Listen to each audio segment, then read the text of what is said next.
La repetición de los textos litúrgicos. El repaso periódico a los mismos textos a lo largo del ciclo litúrgico no es impedimento para volver a escuchar las mismas palabras de Dios con una frescura y un significado siempre nuevos, con la sensación de redescubrir tesoros inesperados, como señala el padre Hala. En su prefacio de año litúrgico, el primer abad de Solesmes subrayaba el poder renovador del año cristiano. Es cierto que todo se repite, pero el transcurso del tiempo no es un círculo cerrado. Desde la irrupción de Cristo en el tiempo de los hombres, el tiempo ha quedado como redimido y ya no discurre irreversiblemente. El círculo no se cierra nunca en el mismo punto de inicio. Se avanza por un nuevo anillo de una espiral que no termina nunca en el punto donde se cerró el año anterior. El Adviento siempre será el Adviento y, sin embargo, cada año es otro Adviento. La mirada cambia y llega más lejos. Nuestro recorrido anual alrededor del Sol, de solsticio a equinoccio, la Iglesia lo convierte en una entrada progresiva en el misterio de Cristo. Las lecturas de las Sagradas Escrituras proclamadas durante las celebraciones eucarísticas se repiten periódicamente siguiendo el ciclo litúrgico y las fiestas. A algunos fieles la recurrencia de los mismos textos puede parecerles tediosa. No obstante, estoy convencido de que esta repetición, igual que la de los ritos, los gestos, las oraciones y los momentos de silencio, es necesaria para la fe. Nos ayuda a penetrar en lo más hondo del misterio que celebramos y nos configura interiormente hasta que Cristo se forme en nosotros. El memorial de la obra salvífica de Dios por nosotros no se reduce a transmitir una información, es una contemplación que vuelve una y otra vez sobre su objeto. Porque aquel a quien amamos, dice San Gregorio Magno, no basta con mirarlo una sola vez. Cuando quien escuche, acoge libremente y con fe la palabra de Dios, viva, eficaz y tajante, se une a través del Espíritu Santo a las comunidades que nos han precedido y nos han transmitido ese memorial. A todas las que escuchan esos textos ese mismo día y a todas las de las futuras generaciones, que harán memoria de las mismas realidades divinas, celebrarán los mismos ritos y repetirán los mismos gestos y las mismas oraciones. Esta repetición podemos recibirla también como un eco del grito del dolor de Dios, que se lamenta de haber enviado en vano una y otra vez a sus siervos, los profetas, para recordar al pueblo de Dios las mismas palabras y las mismas llamadas a la conversión y a la fidelidad de la alianza. Desde que salieron vuestros padres de Egipto hasta hoy, os envié a mis siervos, los profetas, un día tras otro, pero no me escucharon ni me hicieron caso. Al contrario, endurecieron la cerviz, fueron peores que sus padres. Ya puedes repetirles este discurso, seguro que no te escucharán. Ya puedes gritarles, seguro que no te responderán. Aún así, les dirás, esta es la gente que no escuchó la voz del Señor su Dios y no quiso escarmentar. Ha desaparecido la sinceridad, se la han arrancado de la boca.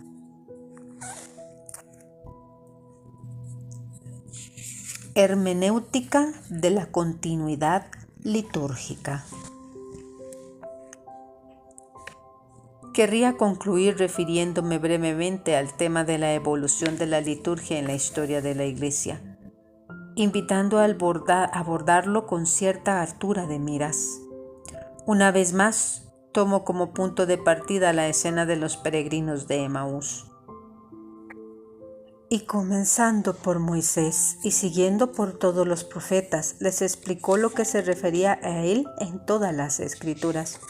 Lo que el Lucas nos quiere enseñar con esto es que nadie puede poner su fe en Cristo sin ser fiel a las enseñanzas de Moisés, de los profetas y de los textos del Antiguo Testamento. Algo que ya se había dado a entender en la parábola del pobre Lázaro y el hombre rico que le pide a Abraham que envíe a Lázaro a casa de su padre para advertir a sus 5 hermanos y que éstos se convirtieran, evitando así acabar en el mismo lugar de tormento al que ha ido él después de morir. Ya sabemos cuál es la respuesta que recibe. Si no escuchan a Moisés y a los profetas, no se convencerán ni aunque resucite un muerto. Esto puede arrojar algo de luz sobre la manera de acoger la enseñanza del Concilio Vaticano II. Es imposible comprender la verdad, el Concilio Vaticano II, si nos negamos a leerlo conforme al espíritu de la tradición que lo ha precedido. Oponer la eclesiología del Vaticano II a la eclesiología tridentina no tiene sentido ni sirve a la Iglesia. Más bien busca su ruina, porque la Iglesia de Jesucristo es la misma desde su institución hasta nuestros días. Por otro lado, debemos evitar los prejuicios muchas veces ideológicos que ponen trabas a la verdadera renovación propuesta por la Constitución sobre la liturgia, Sacrosanctum Concilium.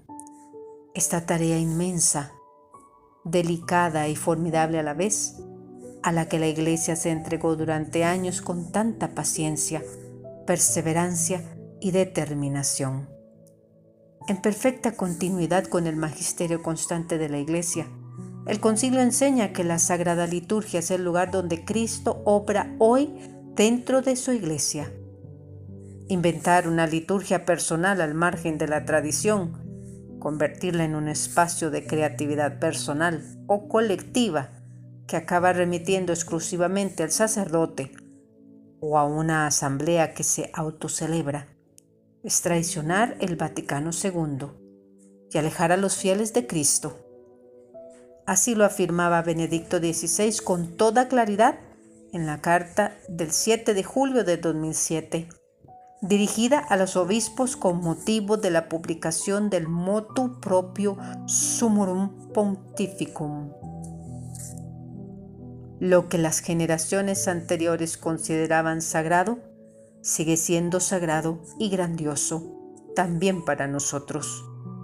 Y no puede ser de repente totalmente prohibido o incluso considerado perjudicial. Nos corresponde a todos preservar las riquezas que se han desarrollado en la fe y la oración de la Iglesia y darles el lugar que les corresponde. Capítulo 4.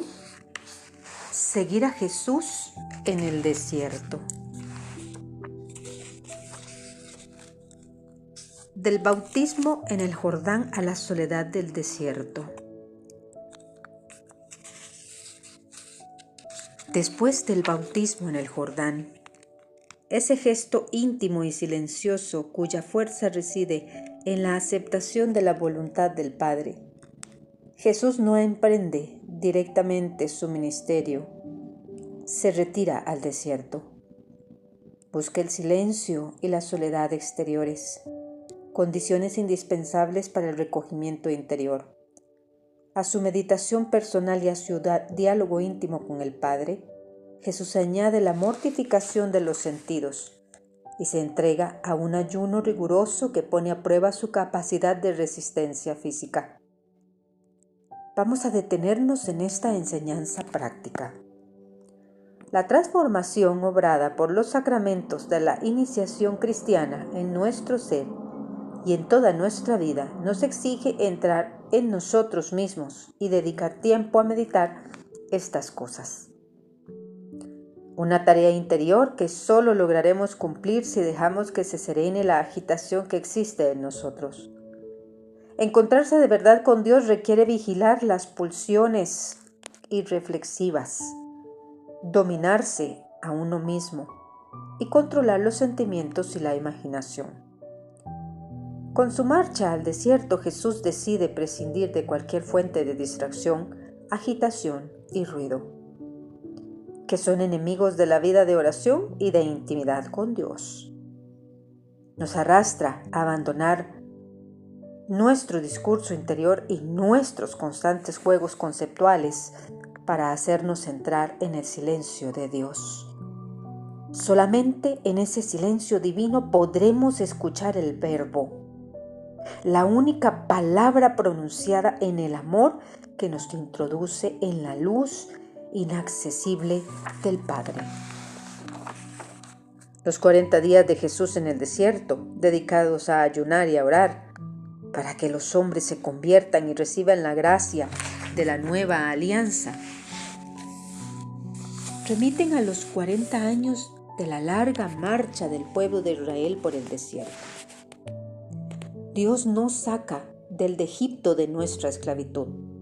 Arranca de nosotros nuestros malos hábitos y nuestros pecados para hacernos emprender una larga y ardua marcha por el árido desierto de nuestro corazón hasta la tierra prometida de su amor, de su ternura y de su misericordia.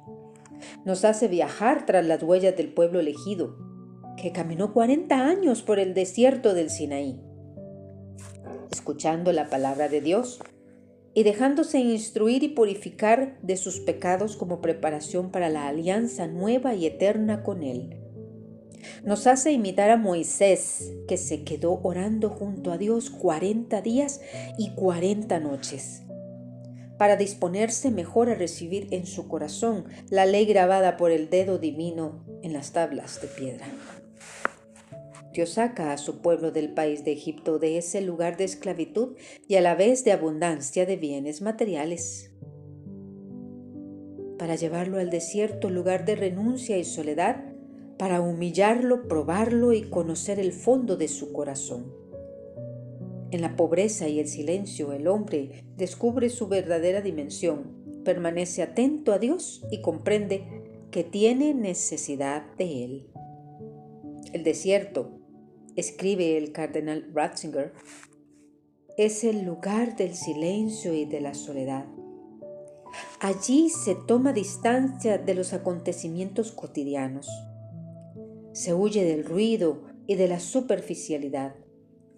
El desierto es el lugar del absoluto, el lugar de la libertad en el que el hombre se enfrenta con sus últimas preguntas. No es por casualidad que el desierto es el lugar donde nace el monoteísmo. En este sentido, es el terreno propicio a la gracia. Allí el hombre, alejado de sus preocupaciones, encuentra a su Creador. Las grandes cosas empiezan en el desierto, en el silencio de la pobreza. Ese viaje hasta el desierto interior es una vuelta a casa. El pecado hace que el hombre se excluya a sí mismo de su propio corazón para proyectarse hacia el exterior, dispersarse y perderse fuera de él. Dios nos espera en esa interioridad que hemos dejado abandonada, como el poseído del que Jesús expulsa a numerosos demonios llamados Legión, antes de decirle: ve a tu casa, es decir, ve a reunirte con Dios en esa morada divina que es tu corazón. Por desgracia, la casa de nuestro corazón sufre un grave deterioro. Hemos de tener, como David, el deseo de hacerla digna de Dios. El templo de Dios es santo, y ese templo sois vosotros. Hay que vigilar, pues, la dignidad de esa morada. A ello nos invita Ambrosio con estas palabras: toda alma recibe la palabra de Dios, a condición de que, sin mancha y preservada de los vicios, guarde la castidad con una pureza intachable. El alma debe ser igual que el seno de la Virgen María, una morada inmaculada. El templo de nuestro corazón solo se construye con el silencio interior, la oración y la penitencia. 3 actividades características del desierto que son fundamentales para nuestra madurez humana y espiritual. La mortificación de nuestros apetitos no consiste en otra cosa que en la oración de los sentidos y en la ofrenda de nuestros cuerpos como sacrificio vivo, santo y agradable a Dios. Por lo que en el último término todo acaba remitiendo a la oración. Los 40 días y las 40 noches de Jesús en el desierto fueron esencialmente un tiempo de oración, de diálogo íntimo y filial con el Padre. El hambre que el cuerpo experimenta es, por decirlo de alguna manera, el eco y la traducción práctica de nuestro deseo de Dios. Los gemidos del alma y del cuerpo se mezclan en una única súplica que hace superfluas las palabras, en esa súplica que tanto valoraba San Agustín. Lejos pues de nosotros la oración con vana palabrería, pero que no falte la oración prolongada, mientras persevere ferviente la atención. Hablar mucho en la oración es como tratar un asunto necesario y urgente con palabras superfluas. Orar, en cambio, prolongadamente es llamar con corazón perseverante y lleno de afecto a la puerta de aquel que nos escucha. Porque con frecuencia la finalidad de la oración se logra más con lágrimas y llantos que con palabras y expresiones verbales. Porque el Señor recoge nuestras lágrimas en su odre y en Él no se le ocultan nuestros gemidos, pues todo lo creó por medio de aquel que es su palabra y no necesita las palabras humanas. La palabra de Dios, fundamento de nuestra existencia. Las únicas palabras pronunciadas por Jesús en el desierto que quedan recogidas en los evangelios son las citas de la Escritura con las que afronta las tentaciones del demonio. En el desierto, lejos del bullicio y la agitación de nuestras vidas, la palabra de Dios resuena con una fuerza especial. Necesitamos acudir con frecuencia a esas palabras que nos enseña con toda certeza y veracidad los valores del reino de los cielos. A ello exhorta el Concilio Vaticano II a todos los cristianos para que aprendan la excelencia del conocimiento de Cristo Jesús. Porque, como dice San Jerónimo, la ignorancia de las Escrituras es ignorancia de Cristo. El Concilio Vaticano II recomienda encarecidamente que los cristianos tengan amplio acceso a la Sagrada Escritura y nos dice que es necesario que toda la predicación eclesiástica, como la misma religión cristiana, se nutra de la Sagrada Escritura y se rija por ella. Porque en los sagrados libros del Padre que está en los cielos se dirige con amor a sus hijos y habla con ellos. Y es tanta la eficacia que radica en la palabra de Dios que es en verdad apoyo y vigor de la Iglesia y fortaleza de la fe para sus hijos, alimento del alma, fuente pura y perenne de la vida espiritual. ¿A qué se debe esa insistencia? A que la Iglesia está convencida de que solo puede crecer, fortalecerse y renovarse si se edifica, en el sentido estricto del término, sobre la palabra de Dios. Nadie puede poner otro cimiento fuera del ya puesto, que es Jesús, la palabra viva y eterna. En Él, palabra hecha carne, todo el edificio queda ensamblado y se va levantando hasta formar un templo consagrado al Señor, para ser morada de Dios por el Espíritu. De lo que se trata es de buscar en la Biblia una palabra viva dirigida al hombre de hoy, porque, como dice Louis Bouyer, por él ha sido pronunciada y permanece pronunciada, esa palabra. La Biblia tiene que ser una palabra destinada a todos los que vivimos en el siglo XXI y a mí en particular. Es tan actual, explica Hans Urs von Balthasar, como aquello que la Eucaristía hace presente sobre el altar.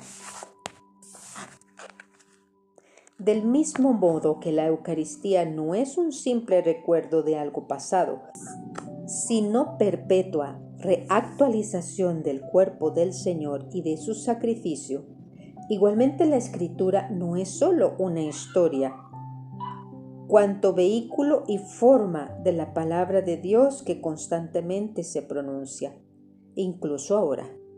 Si la existencia humana, comprendida en toda su profundidad, es un diálogo con Dios, y si en ese diálogo la palabra de Dios dirige al hombre, importa infinitamente más que la palabra del hombre a Dios. Si la respuesta humana no puede ser adecuada nada más que a partir de una constante escucha de la palabra, aquí contemplación sería mejor que escucha. Sí, aún más. Dios ha dicho de una vez por todas en Cristo lo que tenía que decir a los hombres.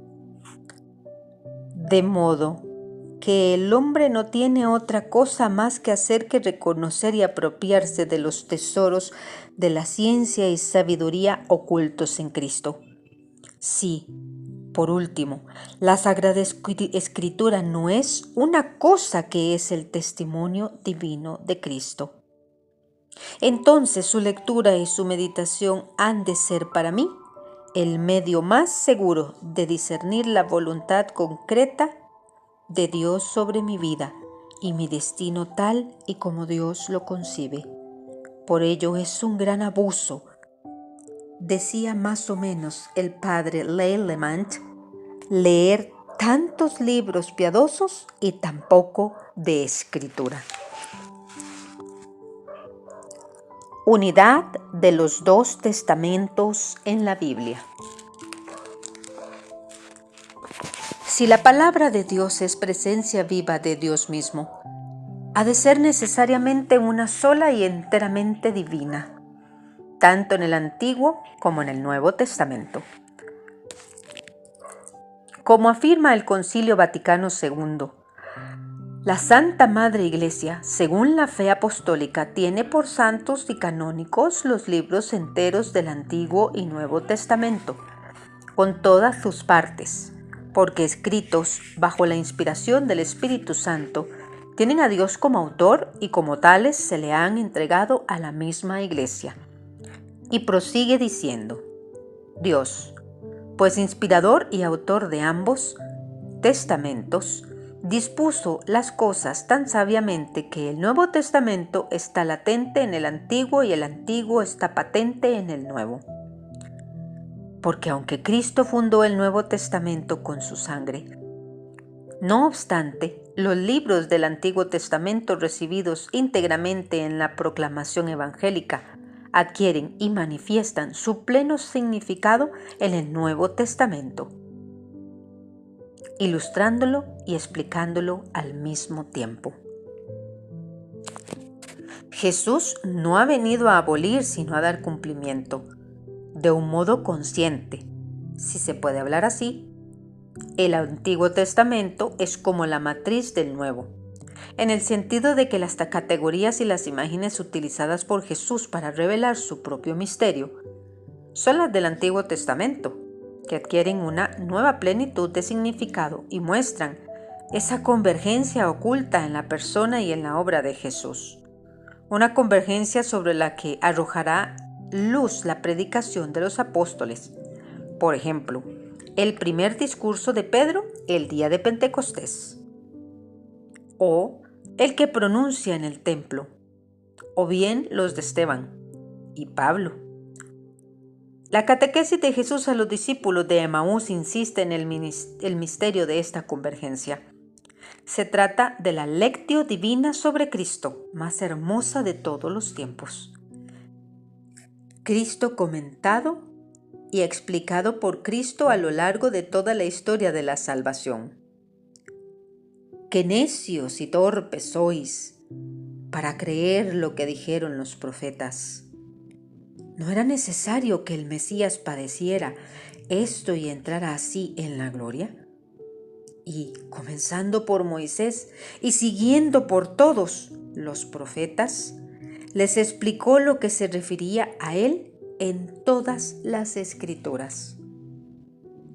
Con su muerte en la cruz, Cristo consuma la unidad de la Escritura, porque Él es su fin y su plenitud. A Él remite toda la Escritura. Así lo comenta el P. de Lubac. Pronunciando el consummatum est sobre esa horca que simboliza la última letra del alfabeto hebreo, Jesús le da a toda la Escritura su cumplimiento, revelando así todo el misterio de la redención del hombre, que estaba oculto en los 22 libros del Antiguo Testamento. Su cruz es la clave única, universal. Por este sacramento de la cruz, une los dos testamentos en un solo cuerpo de doctrina, juntando los antiguos preceptos con la gracia evangélica. León de Judá, muriendo, logra la victoria que abre el libro de los 7 sellos. Penetra en el templo que guardaba el arca santa. Desgarra el velo que cubría los misterios de la gracia. Muestra de una sola vez el sentido profundo de lo que estaba escrito, al tiempo que abre los ojos que son necesarios para verlo a quienes no ponen para ello obstáculo alguno. Así la luz de la verdad brota doblemente de la cruz. Con la lanzada del centurión se cumple en verdad lo que figurativamente había hecho la vara de Moisés golpeando la roca. Del costado abierto por la lanza brotan las fuentes del Nuevo Testamento. Si Jesús no hubiera sido golpeado, si no hubieran salido de su costado el agua y la sangre, todavía estaríamos sedientos de la palabra de Dios. He aquí, sobre el Calvario, bien visible y en adelante abierto para todos, el libro del designio divino. El P. de Lubac prosigue mostrándonos cómo los padres defendieron esta doctrina de la exacta e indisoluble independencia del Antiguo y del Nuevo Testamento, y declararon que quien recibiera el uno excluyendo al otro se convertiría por ello mismo en alguien a testamento Dei alienus, ajeno al testamento de Dios. El P. de Lubac prosigue mostrándonos cómo los padres defendieron esta doctrina de la exacta e indisoluble independencia del Antiguo y del Nuevo Testamento, y declararon que quien recibiera el uno excluyendo al otro se convertiría por ello mismo en alguien a testamento Dei alienus, ajeno al testamento de Dios. La unidad de las Escrituras en Cristo contiene un aspecto más que sirve para ratificarla de un modo aún más fehaciente. Es Jesús, y solo Él, quien interpreta para nosotros el texto sagrado, y puede mostrarnos cómo las Escrituras, de principio a fin, no significan otra cosa que el Evangelio, es decir, revelan la palabra de Dios hecha carne en medio de nosotros. Es el mismo Cristo quien se lo dice a los hombres de su tiempo. Estudiáis las Escrituras, pensando encontrar en ellas vida eterna, pues ellas están dando testimonio de mí. Y no queréis venir a mí para tener vida. No penséis que yo os voy a acusar ante el Padre. Hay uno que os acusa, Moisés, en quien tenéis vuestra esperanza. Si creyerais a Moisés, me creeríais a mí, porque de mí escribió él. Pero si no creéis en sus escritos, ¿cómo vais a creer en mis palabras? mediante una honda y progresiva estructuración de nuestra búsqueda interior, Moisés nos conduce hasta una experiencia mística de Dios extraordinaria, tomando los 10 mandamientos como punto de partida de nuestro recorrido. El Antiguo Testamento es una palabra dirigida a un pueblo del que hay que arrancar la mentalidad pagana y politeísta de la antigüedad. Algo que no se puede dar por superado en nuestro mundo moderno que, nuevamente pagano y sometido a sus propios ídolos, niega la diferencia entre el bien y el mal. Nos enseña a devolverle a Dios su lugar como origen y culmen de todas las cosas, fuente de vida y fin último del hombre, peregrino de lo absoluto. Esa es la gran revolución moral y religiosa de la ley de Moisés. El pueblo de Dios debe ser arrancado de sus esclavitudes para vivir a la altura de la elección divina, de la que es objeto, libre de compromisos con los antiguos ídolos, sin rebajar el ideal de justicia y de fidelidad recordado por Dios en el Sinaí para hacer crecer al hombre y ayudarlo a asumir su verdadera dignidad, sin reducir el culto a Dios, y con la sed siempre insaciable de ver un día su rostro, una sed que concede al hombre su auténtica grandeza. A los espíritus formados y alimentados de este modo por las enseñanzas de los patriarcas, de los profetas y de los sabios de Israel, se dirige el Nuevo Testamento, caracterizado por el cumplimiento de las promesas y de las figuras. La palabra de Dios hecha carne no reniega de lo que ha dicho por boca de Moisés y de los profetas, sino que viene a darle su verdadero sentido, su contenido pleno y definitivo. Así lo comenta San Buenaventura utilizando la imagen de un río. Es pues la Sagrada Escritura, semejante a un anchísimo río que de la afluencia de muchas aguas crece más y más a medida que más lejos corre. Pues como primero hubiese en las Escrituras libros legales, vino luego el agua de la sabiduría de los libros históricos. En tercer lugar sobrevino la doctrina del sapientísimo Salomón.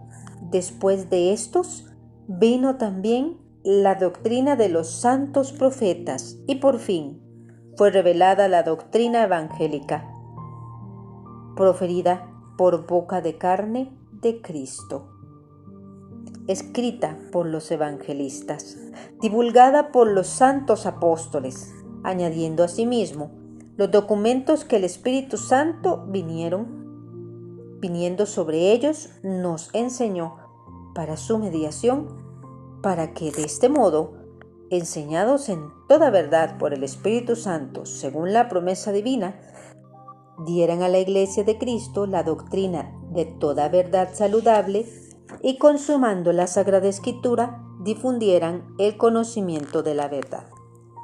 La ley de Jesucristo viene a perfeccionar, rematar, dar cumplimiento y superar en exigencia a la ley de Moisés. Hay que leer la una a la luz de la otra.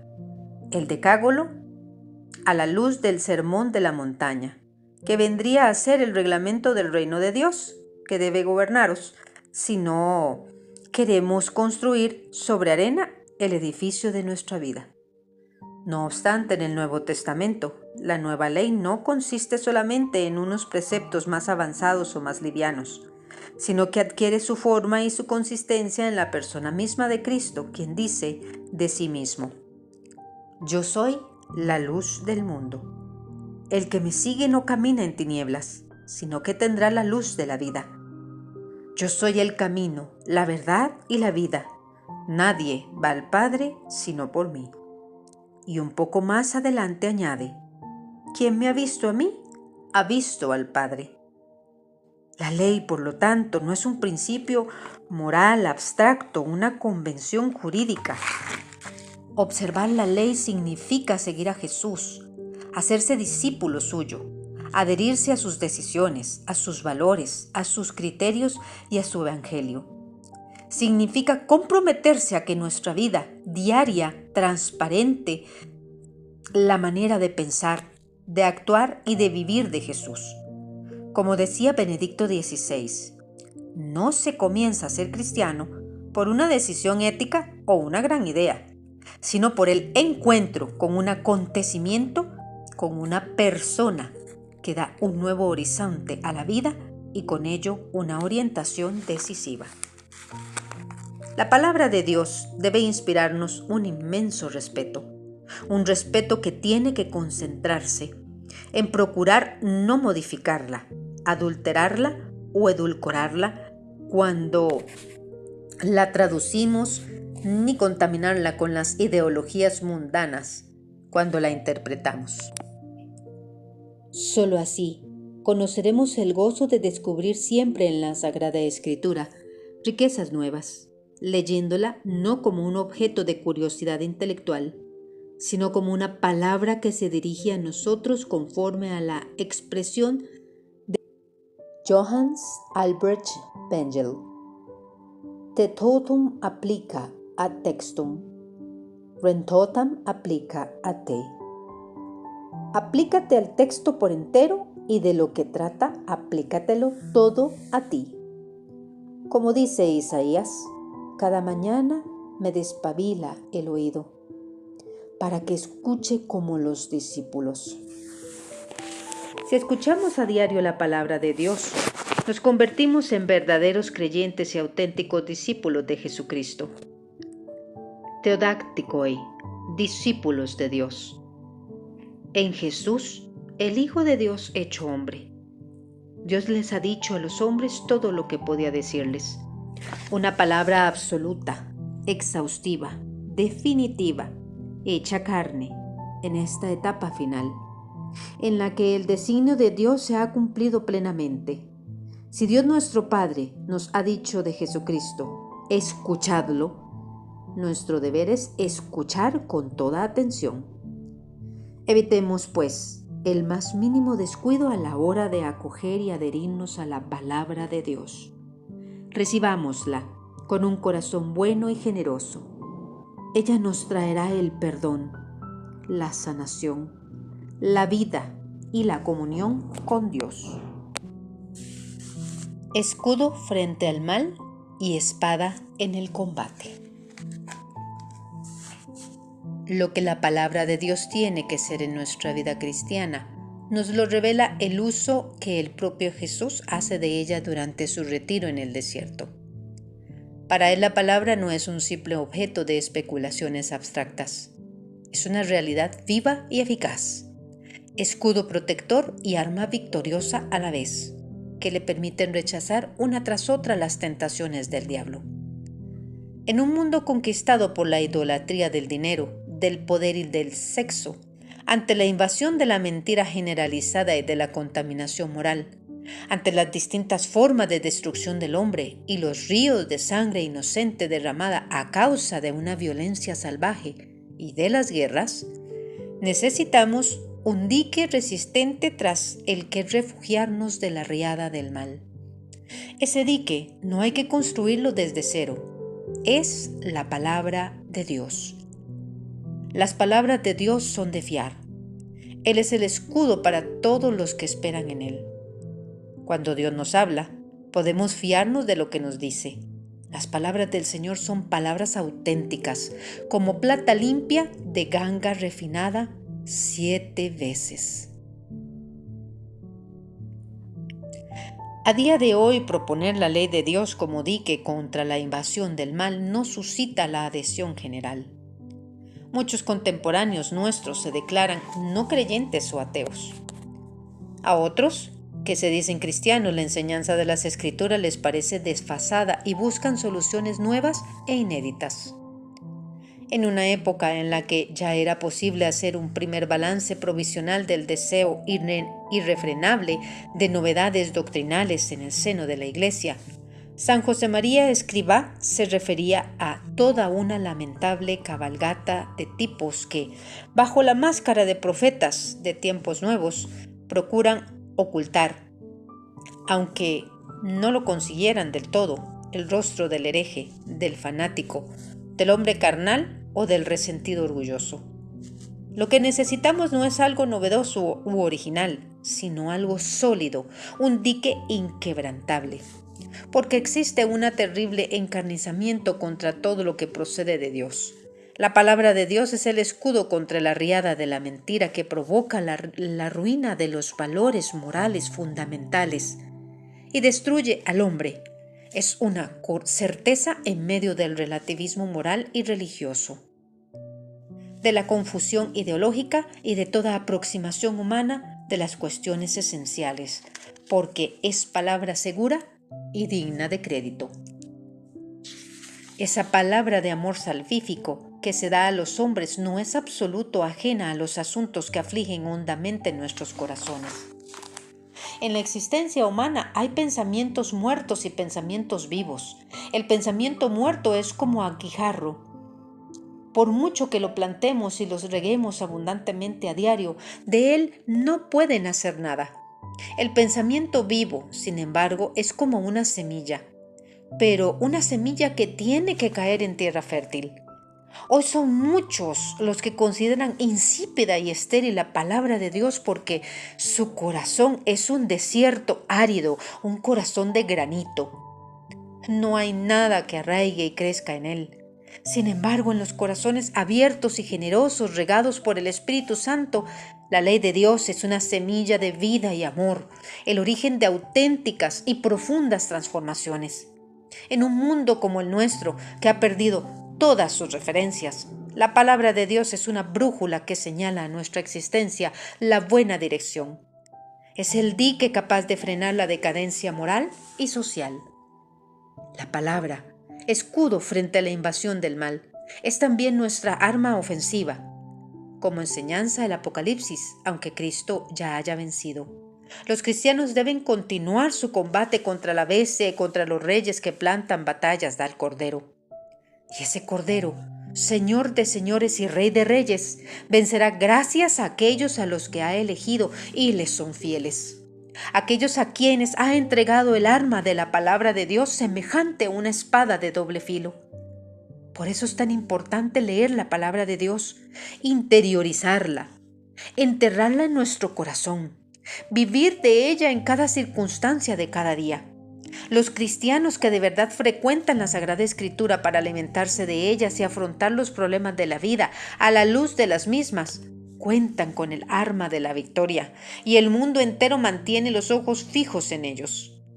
La palabra de Dios disipa las tinieblas, destruye las obras de Satanás, nos unifica interiormente y nos fortalece si nos acercamos a ella con una actitud de escucha y de oración, sin conformarnos con elaborar ideas, sino aceptando los planes de Dios para ponernos a su servicio a fin de que su nombre sea santificado.